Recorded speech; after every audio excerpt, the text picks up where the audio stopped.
नमस्कार साथियों, स्वागत है आपका हमारे YouTube चैनल में। आप छत्तीसगढ़ की किस जगह से हमारे समाचार सुन रहे हैं, कृपया कमेंट बॉक्स में लिखकर हमें जरूर बताएं। साथ ही हमारे चैनल को सब्सक्राइब करना ना भूलें। रायपुर से प्रस्तुत हैं छत्तीसगढ़ के प्रादेशिक समाचार। समाचारों के साथ में विपिन शुक्ला। पहले मुख्य समाचार। प्रधानमंत्री नरेंद्र मोदी ने कहा कि सरकार ने पिछले 11 वर्षों में देश की प्रगति में महिलाओं की निर्णायक भूमिका तय की। मुख्यमंत्री विष्णुदेव साय के मंत्रिमंडल के सदस्यों का 2 दिवसीय चिंतन शिविर कल से आईआईएम रायपुर में हुआ शुरू। उप मुख्यमंत्री विजय शर्मा ने कहा कि केंद्र और राज्य सरकार अभी भी माओवादियों से बातचीत करने के लिए तैयार। और विकसित कृषि संकल्प अभियान के तहत प्रदेश में कृषि वैज्ञानिकों की टीमें किसानों से संवाद कर दे रही हैं नई तकनीकों की जानकारी। अब समाचार विस्तार से। प्रधानमंत्री नरेंद्र मोदी ने कहा है कि भारत को विकसित बनाने में स्त्री शक्ति की परिवर्तनकारी भूमिका होगी और इसलिए सरकार पिछले 11 वर्षों से महिलाओं के नेतृत्व पर अधिक ध्यान दे रही है। उन्होंने कहा कि विज्ञान, शिक्षा, खेलकूद, स्टार्टअप और सशस्त्र बल हर क्षेत्र में महिलाएं उत्कृष्ट प्रदर्शन कर दूसरों के लिए प्रेरणा स्रोत बन रही हैं। राष्ट्रीय जनतांत्रिक गठबंधन एनडीए सरकार के 11 वर्ष पूरे होने के अवसर पर एक सोशल मीडिया पोस्ट में प्रधानमंत्री ने कहा कि एनडीए सरकार ने विकास में महिलाओं की सशक्त भूमिका के लिए कई महत्वपूर्ण पहल की हैं। इनमें स्वच्छ भारत अभियान, जनधन खातों के जरिए वित्तीय समावेशन और जमीनी स्तर पर महिलाओं का सशक्तिकरण करना शामिल है। श्री मोदी ने कहा कि उज्ज्वला योजना से घरों को धुआं मुक्त बनाने में मदद मिली है। प्रधानमंत्री ने कहा कि मुद्रा ऋण से लाखों महिलाओं का उद्यमी बनने का सपना पूरा हुआ है। उन्होंने कहा कि प्रधानमंत्री आवास योजना के तहत महिलाओं के नाम पर मकान लेने के प्रावधान से महिलाओं में सुरक्षा और सशक्तिकरण की भावना बढ़ी है। श्री मोदी ने बेटी बचाओ बेटी पढ़ाओ अभियान को बालिका संरक्षण का राष्ट्रीय अभियान बताया। पिछले दशक में महिला सशक्तिकरण के प्रति भारत के दृष्टिकोण में उल्लेखनीय परिवर्तन आया है। छत्तीसगढ़ के राजनांदगांव जिले की सामाजिक कार्यकर्ता और पद्मश्री फूलबासन बाई यादव ने कहा है कि केंद्र सरकार ने 11 सालों में महिला सशक्तिकरण के लिए कई उल्लेखनीय कार्य किए हैं और सरकार की योजनाओं से महिलाओं को फायदा मिला है। मुख्यमंत्री विष्णुदेव साय और उनके मंत्रिमंडल के सदस्यों का 2 दिवसीय चिंतन शिविर कल भारतीय प्रबंधन संस्थान आईआईएम रायपुर में शुरू हो गया। शिविर का आयोजन सुशासन और अभिसरण विभाग द्वारा आईआईएम के सहयोग से किया जा रहा है। शिविर को संबोधित करते हुए मुख्यमंत्री ने कहा कि चिंतन शिविर जैसे प्रशिक्षण सत्र शासन को नया दृष्टिकोण और नीति निर्माण प्रक्रिया को सशक्त बनाने का अवसर प्रदान करते हैं। उन्होंने कहा कि इस तरह के आयोजनों से मंत्रियों को सुशासन और परिवर्तनकारी नेतृत्व के महत्वपूर्ण गुर सीखने का भी अवसर मिलता है। शिविर में उद्घाटन सत्र के बाद कल परिवर्तनकारी नेतृत्व और दूरदर्शी शासन, संस्कृति, सुशासन और राष्ट्र निर्माण तथा सक्षमता से सततता तक विकास के लिए सार्वजनिक वित्त पर पुनर्विचार जैसे विषयों पर चर्चा की गई। मुख्यमंत्री विष्णुदेव साय ने कल भारतीय प्रबंध संस्थान रायपुर में आयोजित चिंतन शिविर के पहले दिन की शाम आईआईएम परिसर में सुशासन वाटिका का शुभारंभ किया। मुख्यमंत्री श्री साय ने मंत्रिमंडल के सदस्यों के साथ सुशासन वाटिका में मॉल श्री के पौधे का रोपण किया। मुख्यमंत्री के साथ सुशासन वाटिका में उप मुख्यमंत्री अरुण साव और विजय शर्मा, वन मंत्री केदार कश्यप, वित्त मंत्री ओपी चौधरी, उद्योग मंत्री लखनलाल देवांगन, कृषि मंत्री रामविचार नेताम, खाद्य मंत्री दयालदास बघेल, स्वास्थ्य मंत्री श्याम बिहारी जायसवाल, राजस्व मंत्री टंकराम वर्मा, महिला एवं बाल विकास मंत्री लक्ष्मी राजवाड़े, मुख्यमंत्री के सचिव राहुल भगत, आईआईएम रायपुर के निदेशक प्रोफेसर राम कुमार कांकाड़ी ने भी मॉल श्री का पौधा लगाया। उप मुख्यमंत्री और गृह मंत्री विजय शर्मा ने दोहराया है कि केंद्र और राज्य सरकार अभी भी माओवादियों से किसी भी तरह की बातचीत करने के लिए तैयार है। श्री शर्मा ने पत्रकारों से बातचीत करते हुए माओवादियों से अपील की है कि वे समाज की मुख्य धारा में आएं।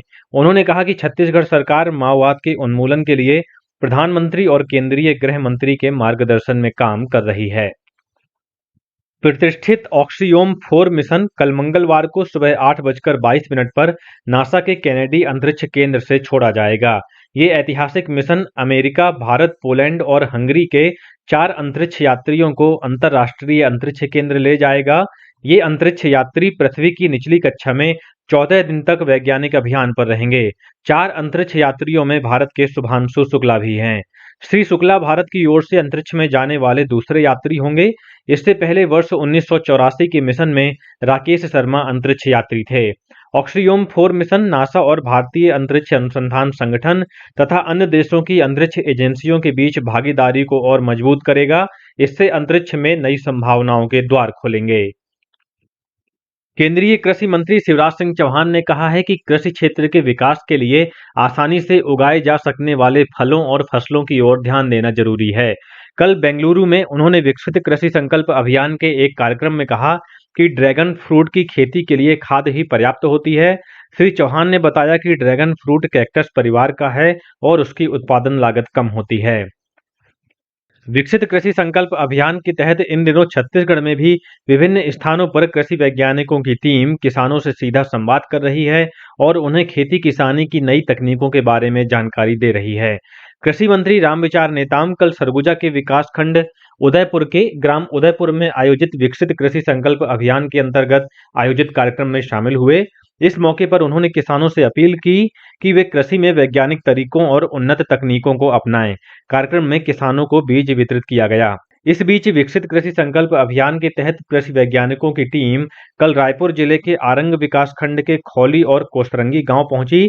मीडिया से बातचीत करते हुए राष्ट्रीय जैविक स्ट्रेस प्रबंधन संस्थान की वरिष्ठ वैज्ञानिक डॉक्टर लता जैन ने बताया कि टीम ने किसानों को कृषि से संबंधित जानकारी दी। भारतीय जनता पार्टी के सांसद रविशंकर प्रसाद के नेतृत्व में सर्वदलीय संसदीय प्रतिनिधि मंडल की कल जर्मनी की यात्रा संपन्न हो गई।